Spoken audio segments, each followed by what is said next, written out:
안녕하세요, 여러분. 오늘은 정말 중요한 이야기를 나누려고 합니다.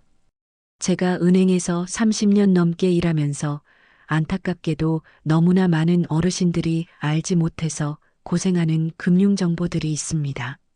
오늘 이 영상을 끝까지 시청하시면 여러분의 소중한 자산을 어떻게 보호할 수 있는지, 그리고 혹시 치매에 걸리거나 돌아가신 후에도 가족들이 여러분의 자산에 쉽게 접근할 수 있는 방법을 알게 되실 겁니다.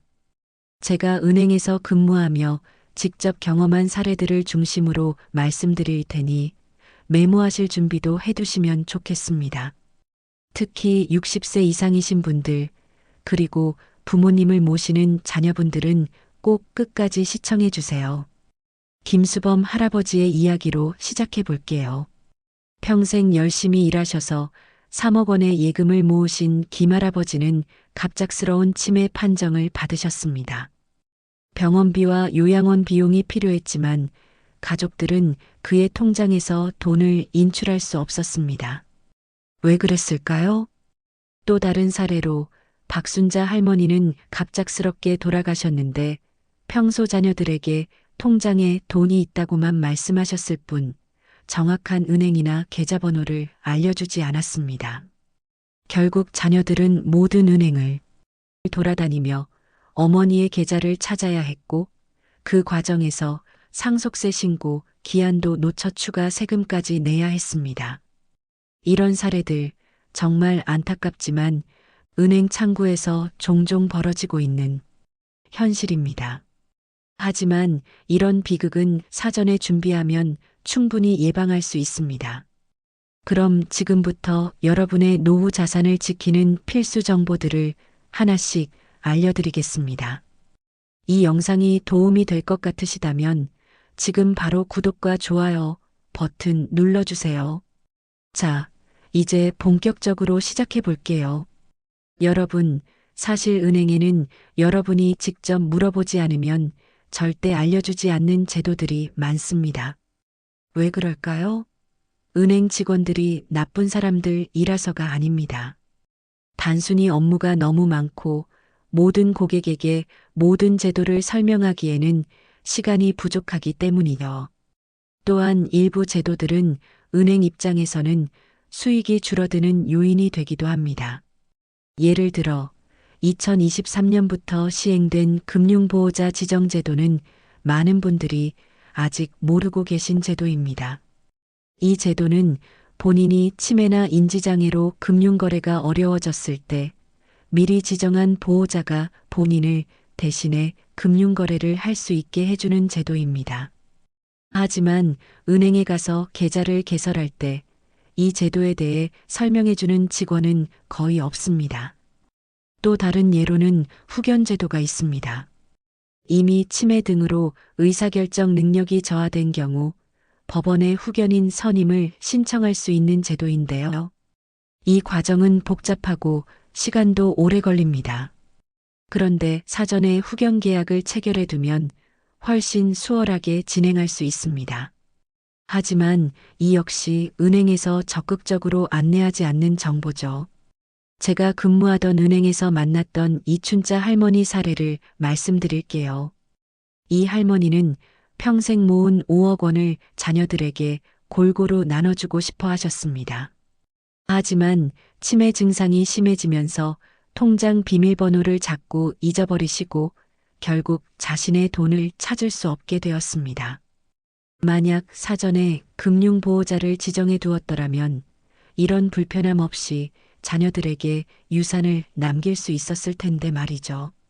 또 하나 중요한 제도는 상속인 금융거래 조회제도입니다. 가족이 사망한 경우 어떤 은행에 얼마의 재산이 있는지 한 번에 조회할 수 있는 서비스인데요.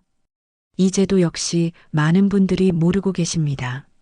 상속인들이 전국 은행을 일일이 방문하는 수고를 덜어주는 중요한 제도입니다.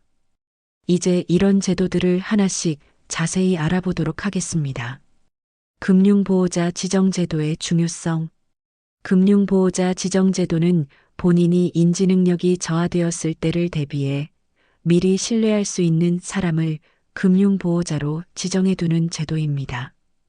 이 제도의 가장 큰 장점은 법원의 후견인 선임 절차 없이도 금융거래가 가능하다는 점입니다. 실제 제가 경험한 사례를 말씀드리자면 강원도에 사시는 최병철 할아버지는 평소 건강하셨지만 갑작스러운 뇌출혈로 의식불명 상태가 되셨습니다. 다행히 1년 전 저희 은행에서 아들을 금융보호자로 지정해 두셨기 때문에 아들은 할아버지의 치료비를 위해 예금을 인출할 수 있었습니다. 만약 이 제도를 이용하지 않았다면 법원의 후견인 선임 신청을 해야 했을 텐데 이 절차는 보통 6개월에서 1년이 걸립니다. 금융보호자 지정 방법은 매우 간단합니다. 본인이 거래하는 은행을 방문해서 직원에게 금융보호자 지정을 하고 싶다고 말씀하시면 됩니다. 이때 지정할 금융보호자의 신분증 정보가 필요하며 금융보호자가 함께 방문하는 것이 좋습니다. 만약 함께 방문이 어렵다면 금융보호자는 나중에 따로 방문해 동의 절차를 밟으면 됩니다. 금융보호자로는 배우자, 직계혈족, 형제자매, 사촌 이내의 반계혈족 중에서 지정할 수 있습니다. 특히 신뢰할 수 있는 사람을 선택하는 것이 중요합니다. 주의할 점은 금융보호자 지정은 건강할 때 해야 한다는 것입니다. 이미 치매 판정을 받거나 인지능력이 현저히 저하된 상태에서는 금융보호자를 지정할 수 없습니다. 그렇기 때문에 60세가 넘으셨다면 지금 당장 가까운 은행에 방문하셔서 금융보호자 지정을 하시길 권장합니다. 또한 금융보호자가 할 수 있는 업무의 범위에 제한이 있다는 점도 알아두세요. 기본적으로 예금 조회, 출금, 이체 등의 업무는 가능하지만 새로운 대출을 받거나 보험에 가입하는 등의 행위는 할 수 없습니다. 이는 금융보호자의 권한 남용을 방지하기 위한 조치입니다. 실제로 금융보호자 제도를 통해 많은 가족들이 불필요한 법적 절차와 시간, 비용을 절약하고 있습니다. 여러분도 미리 준비하셔서 혹시 모를 상황에 대비하시길 바랍니다. 이제 실제 사례들을 통해 사전 준비가 얼마나 중요한지 알아보겠습니다. 첫 번째 사례는 서울에 사시는 박남순 할머니의 이야기입니다. 박 할머니는 평생 검소하게 사시며 5억 원의 예금을 모으셨습니다. 하지만 치매 진단을 받으신 후 통장 비밀번호를 완전히 잊어버리셨고 은행 방문 시 본인 확인도 어려워졌습니다. 자녀들은 어머니의 요양원 비용과 생활비를 위해 예금을 인출하려 했지만 법적 대리인이 아니라는 이유로 은행에서 거절당했습니다. 결국 자녀들은 법원의 후견인 선임을 신청했고 9개월의 시간과 약 500만 원의 비용을 들여 겨우 어머니의 통장에 접근할 수 있었습니다. 만약 박 할머니가 건강할 때 금융보호자를 지정해 두었다면 이런 어려움은 없었을 것입니다. 두 번째 사례는 상속 분쟁에 관한 이야기입니다. 대구에 사시던 김만수 할아버지는 갑작스러운 심장마비로 돌아가셨습니다. 평소 내 재산은 똑같이 나눠 가져라라고만 말씀하셨을 뿐 정확한 유언장이나 금융정보를 남기지 않으셨습니다.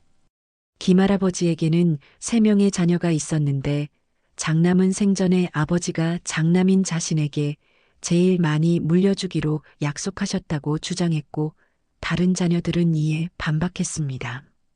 또한 김할아버지가 어느 은행에 얼마의 예금을 갖고 있는지 정확히 아는 사람이 없었습니다. 결국 자녀들은 상속인 금융거래 조회를 통해 김할아버지의 전체 금융자산을 파악했지만 그 과정에서 이미 형제 간 불화가 깊어져 법적 분쟁으로 이어졌습니다. 소송 과정에서 변호사 비용과 시간적 손실 그리고 회복하기 어려운 가족관계의 파괴까지 발생했습니다. 세 번째 사례는 부산의 이영호 씨의 경우입니다. 이 씨는 건강했지만 미리 금융보호자로 아내를 지정해 두었습니다. 2년 후 갑작스러운 뇌졸중으로 의사소통이 어려워졌을 때 아내는 금융보호자로서 병원비를 원활하게 납부할 수 있었고 생활비 걱정 없이 남편의 치료에 집중할 수 있었습니다. 이처럼 미리 준비하느냐, 그렇지 않느냐에 따라 결과는 크게 달라집니다. 특히 상속 문제는 가족 간 분쟁의 주요 원인이 되므로 생전에 명확한 의사 표현과 준비가 필요합니다. 이제 자산을 보호하는 더 구체적인 방법들을 알아보겠습니다. 첫째, 신탁제도를 활용하세요. 신탁은 본인의 재산을 은행이나 신탁회사에 맡기고 그 재산을 어떻게 관리하고 누구에게 어떻게 전달할지 미리 정해두는 제도입니다. 예를 들어, 제 고객 중 한 분은 자녀가 3명인데 그 중 한 자녀는 발달장애가 있었습니다. 이 고객은 자신이 사망한 후에도 장애가 있는 자녀가 안정적인 생활을 할 수 있도록 신탁을 설정했습니다. 매월 일정 금액이 자녀의 계좌로 자동 입금되도록 해서 한 번에 모든 돈을 쓰거나 누군가에게 사기당할 위험을 방지했죠. 신탁의 장점은 유언장보다 법적 효력이 강하고 사망 즉시 효력이 발생한다는 점입니다. 또한 재산 관리의 전문성을 은행이나 신탁회사에 맡길 수 있어 안전합니다. 둘째, 공정증서 유언을 작성하세요. 자필 유언장은 법적 분쟁의 여지가 있지만 공증인 앞에서 작성한 공정증서 유언은 법적 효력이 매우 강합니다. 공증사무소를 방문하여 작성할 수 있으며 비용은 대략 30만 원에서 50만 원 정도입니다. 유언장에는 단순히 재산 배분뿐 아니라 장례 방식, 의료 결정 등 다양한 내용을 포함할 수 있습니다. 가족들 사이에 불필요한 갈등을 줄이기 위해 가능한 한 구체적으로 작성하는 것이 좋습니다. 셋째, 휴명계좌 관리에 신경 쓰세요. 1년 이상 거래가 없는 계좌는 휴명계좌로 분류되고 장기간 방치되면 한국예금보험공사로 이관됩니다. 매년 한 번씩 본인의 모든 금융자산을 점검하고 필요 없는 계좌는 정리하는 것이 좋습니다. 제가 만났던 한 고객은 은퇴 후 금융자산 점검을 하다가 20년 전에 개설한 후 잊고 있던 적금 계좌를 발견했습니다. 이자와 원금을 합쳐 상당한 금액이 되어 있었죠. 만약 이 고객이 갑자기 사망했다면 가족들은 이 계좌의 존재를 모르고 찾지 못했을 수도 있습니다. 넷째, 디지털 유산 관리도 중요합니다. 요즘은 많은 자산이 온라인 형태로 존재합니다. 암호화폐, 온라인 뱅킹, 페이 서비스 등의 계정 정보는 별도로 정리해두는 것이 좋습니다. 물론 비밀번호를 직접 공유하는 것은 위험하므로 신뢰할 수 있는 가족에게 이런 정보를 찾을 수 있는 방법만 알려주세요. 모든 자산 관리의 기본은 정리와 공유입니다. 어떤 자산이 어디에 있는지 목록화하고 신뢰할 수 있는 가족과 공유하는 것이 중요합니다. 이번에는 노년층이 특히 조심해야 할 금융 함정에 대해 알아보겠습니다. 첫 번째 함정은 고수익 투자 유혹입니다. 노년층은 특히 은퇴 후 고정 수입이 줄어들기 때문에 높은 수익률을 약속하는 투자 상품에 쉽게 현혹될 수 있습니다. 제가 만났던 한 고객은 지인의 소개로 매월 5%의 수익을 보장한다는 투자 상품에 전 재산을 투자했다가 사기를 당했습니다. 기억하세요. 시장 평균 수익률보다 현저히 높은 수익을 약속하는 상품은 대부분 위험하거나 사기일 가능성이 높습니다. 안전한 투자 원칙은 분산 투자입니다. 모든 돈을 한 곳에 투자하지 말고 여러 금융 상품에 나누어 투자하세요. 또한 투자 전에는 반드시 금융감독원에 등록된 정식 금융기관인지 확인하고 가족이나 전문가와 상담한 후 결정하세요. 두 번째 함정은 보이스피싱과 금융사기입니다. 노년층은 디지털 기기 사용에 익숙하지 않고 공공기관을 신뢰하는 경향이 있어 사기꾼들의 주요 타겟이 됩니다. 실제 사례로 한 어르신은 국민연금공단을 사칭하는 전화를 받고 연금을 더 받을 수 있다는 말에 속아 개인정보와 계좌 비밀번호를 알려주었습니다. 결과적으로 전 재산을 잃게 되었죠. 기억하세요. 공공기관에서는 절대로 전화나 문자로 계좌번호, 비밀번호, 보안카드 번호 등을 요구하지 않습니다. 의심스러운 전화는 바로 끊고 해당 기관의 공식 번호로 직접 전화해 확인하세요. 세 번째 함정은 자녀에 대한 과도한 경제적 지원입니다. 많은 부모님들이 자녀의 집 마련, 사업 자금 등을 위해 본인의 노후 자금을 모두 써버리는 경우가 있습니다. 제가 만난 한 70대 부부는 아들의 사업을 위해 은퇴 자금 대부분을 투자했지만 사업이 실패하면서 노후 생활이 매우 어려워졌습니다. 자녀를 돕는 것은 좋지만 본인의 노후 생활을 위험에 빠뜨리면서까지 지원하는 것은 재고해 볼 필요가 있습니다. 현명한 방법은 자신의 노후 자금과 자녀 지원 자금을 명확히 구분하는 것입니다. 먼저 본인의 노후 생활에 필요한 최소 자금을 계산하고 그 이상의 여유 자금으로만 자녀를 지원하세요. 이런 금융 함정들을 피하기 위해서는 정기적인 금융 교육과 가족 간의 열린 대화가 중요합니다. 특히 배우자나 자녀와 함께 금융 계획을 세우고 주기적으로 점검하는 습관을 들이는 것이 좋습니다. 이제 노년층의 자산을 안전하게 관리하는 3분할 법칙에 대해 알아보겠습니다. 이 법칙은 제가 30년 은행 경력 동안 관찰한 결과 가장 안정적인 노후를 보낸 고객들이 공통적으로 적용했던 원칙입니다. 3분할 법칙이란 노년기의 자산을 크게 세 부분으로 나누어 관리하는 방법입니다. 첫 번째 부분은 생활비 자금으로 전체 자산의 약 50%를 배정합니다. 이 자금은 매우 안전한 금융상품에 보관하며 정기적으로 일정 금액씩 생활비로 사용합니다. 예를 들어 정기예금이나 국민주택채권, 지방채 등 원금 손실 위험이 거의 없는 상품이 적합합니다. 실제 사례로 제 고객 중 한 분은 3억 원의 자산 중 1억 5천만 원을 정기예금에 넣고 매월 150만 원씩 자동이체로 생활비 통장에 입금되도록 설정했습니다. 이렇게 하면 생활 패턴이 안정되고 과소비의 위험도 줄일 수 있습니다. 두 번째 부분은 응급상황 대비 자금으로 전체 자산의 약 30%를 배정합니다. 이 자금은 언제든지 인출할 수 있도록 유동성이 높은 상품에 보관하되 어느 정도의 수익성도 고려합니다. 예를 들어 단기 국공채 펀드나 MMF 즉 머니마켓 펀드 등이 적합합니다. 이 자금은 갑작스러운 수술비, 입원비 또는 자녀가 정말 급한 상황에 처했을 때 사용하기 위한 것입니다. 한 고객은 갑작스러운 암 진단으로 고액의 치료비가 필요했을 때 이 응급 상황 대비 자금 덕분에 경제적 스트레스 없이 치료에 집중할 수 있었다고 말씀하셨습니다.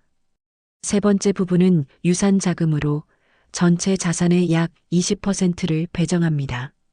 이 자금은 장기적 관점에서 관리하며 인플레이션을 이길 수 있는 상품에 투자합니다. 예를 들어 우량 배당주 펀드나 부동산 임대 수익 등이 적합합니다. 이 유산 자금은 자녀나 손자녀에게 물려줄 유산을 위한 것이지만 필요한 경우 본인이 사용할 수도 있습니다. 장기 투자 관점에서 접근하기 때문에 단기적인 시장 변동에 너무 민감하게 반응할 필요는 없습니다. 제 고객 중 한 분은 이 유산 자금을 활용해 손자녀들의 대학 등록금을 준비했습니다. 20년 전부터 꾸준히 투자한 결과 인플레이션을 감안하더라도 충분한 교육 자금을 마련할 수 있었습니다. 이 3분할 법칙의 핵심은 계획적 소비와 위험 분산입니다. 모든 돈을 한 바구니에 담지 않음으로써 금융시장의 변동성에도 안정적인 노후 생활을 유지할 수 있습니다. 또한 각 부분의 비율은 개인의 상황에 따라 조정할 수 있습니다. 예를 들어 건강이 좋지 않다면 응급 상황 대비 자금의 비율을 높이는 것이 좋고, 자녀에게 물려줄 유산에 덜 신경 쓴다면 유산 자금의 비율을 낮출 수 있습니다. 중요한 것은 이런 분할 관리를 통해 노후 자금을 체계적으로 관리하고 감정적인 판단으로 갑작스러운 결정을 내리지 않도록 하는 것입니다. 지금까지 많은 정보를 드렸는데요. 이제 이 모든 내용을 바탕으로 여러분이 내일 당장 실천할 수 있는 5가지 행동 지침을 알려드리겠습니다. 첫째, 금융보호자 지정하기입니다. 내일 당장 가까운 은행을 방문해서 금융보호자를 지정하세요. 배우자나 자녀 중 가장 신뢰할 수 있는 사람으로 지정하는 것이 좋습니다. 은행마다 절차가 조금씩 다를 수 있으니 미리 전화로 문의한 후 방문하세요. 둘째, 자산 목록 만들기입니다. 노트에 본인의 모든 금융 자산을 정리해 보세요. 은행명, 계좌번호, 비밀번호 인트, 여기서 비밀번호 자체를 적는 것은 위험합니다. 또한 예금액, 만기일 등을 기록합니다. 디지털 자산이 있다면 그것도 포함시키세요. 이 노트는 금고나 안전한 장소에 보관하고 신뢰할 수 있는 가족에게만 위치를 알려주세요. 한 고객은 이런 자산 목록 덕분에 갑작스럽게 돌아가신 아버지의 금융 자산을 모두 찾을 수 있었다고 합니다. 특히 아버지가 20년 전에 가입했던 보험까지 확인할 수 있었죠. 셋째, 휴면 계좌 확인하기입니다. 내 계좌 한눈에 서비스를 이용하면 본인 명의의 모든 계좌를 확인할 수 있습니다. 오랫동안 잊고 있던 계좌가 있는지 확인하고 필요 없는 계좌는 정리하세요. 넷째, 상속 계획 세우기입니다. 본인의 재산을 누구에게 어떻게 물려줄지 계획을 세우세요. 가능하다면 공정증서 유언을 작성하거나 신탁을 설정하는 것도 좋은 방법입니다. 중요한 것은 명확한 의사 표현입니다.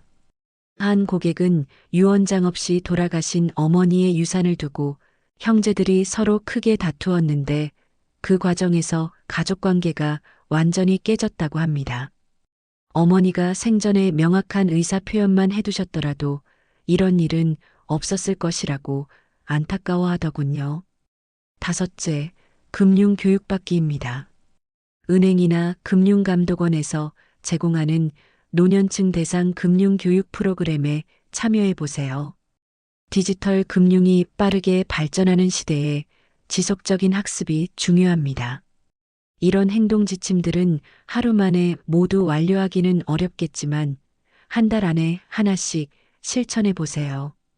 조금만 투자하면 여러분과 가족의 미래에 큰 도움이 될 것입니다. 오늘 우리는 노후 금융 관리의 중요성과 구체적인 방법들에 대해 알아보았습니다. 이 모든 정보의 핵심은 미리 준비하는 자가 이긴다는 것입니다. 건강할 때, 인지 능력이 온전할 때 미리 준비해두면 나중에 본인과 가족이 겪게 될 어려움을 크게 줄일 수 있습니다. 제가 은행에서 근무하며 만난 많은 고객들 중 노후에 가장 편안한 삶을 사는 분들은 항상 미리 준비한 분들이었습니다. 반면 준비 없이 갑작스러운 상황을 맞이한 분들은 본인은 물론 가족들까지 큰 고통을 겪는 경우가 많았습니다. 여러분의 노후는 여러분이 지금 내리는 결정에 달려 있습니다. 오늘 배운 내용들을 바탕으로 지금 당장 행동하세요. 내일로 미루지 마세요. 오늘 이 영상이 도움이 되셨다면 구독과 좋아요 버튼 눌러주세요. 여러분의 건강하고 풍요로운 노후를 진심으로 응원합니다. 보너스 자주 물으시는 질문과 그에 대한 답변 알려드립니다. 금융보호자 지정은 모든 은행에서 한 번에 할 수 있나요? 아쉽게도 그렇지 않습니다. 각 은행마다 따로 지정해야 합니다. 주거래 은행부터 시작해서 하나씩 방문하셔서 지정하는 것이 좋습니다. 금융보호자를 지정했는데 나중에 변경할 수 있나요? 네, 물론입니다. 건강하고 인지 능력이 있을 때는 언제든지 금융보호자를 변경할 수 있습니다. 은행을 방문해서 변경 신청하시면 됩니다. 금융보호자가 돈을 함부로 사용하면 어떻게 하나요? 금융보호자의 권한에는 제한이 있습니다. 또한 금융보호자의 모든 거래 내역은 기록되며 나중에 감사를 받을 수 있습니다. 그래도 걱정되신다면 신탁을 설정하거나 복수의 금융보호자를 지정하는 것도 방법입니다. 해외에 사는 자녀를 금융보호자로 지정할 수 있나요? 네, 가능합니다. 다만 최초 지정 시에는 함께 은행을 방문해야 할 수도 있으므로 자녀가 한국에 방문했을 때 진행하는 것이 좋습니다. 일부 은행에서는 해외에서도 서류를 작성하여 처리할 수 있으니 해당 은행에 문의해 보세요. 노인성 질환이 시작된 부모님의 금융 문제는 어떻게 해결하나요? 이미 인지 능력이 저하된 상태라면 금융보호자 지정은 어렵습니다. 이 경우 법원의 후견인 선임 신청을 해야 합니다. 가정법원에 문의하시거나 변호사의 도움을 받는 것이 좋습니다. 궁금증이 다 풀리셨나요? 여러분의 노후를 위한 든든한 길잡이가 되겠습니다. 오늘도 행복한 하루 보내세요.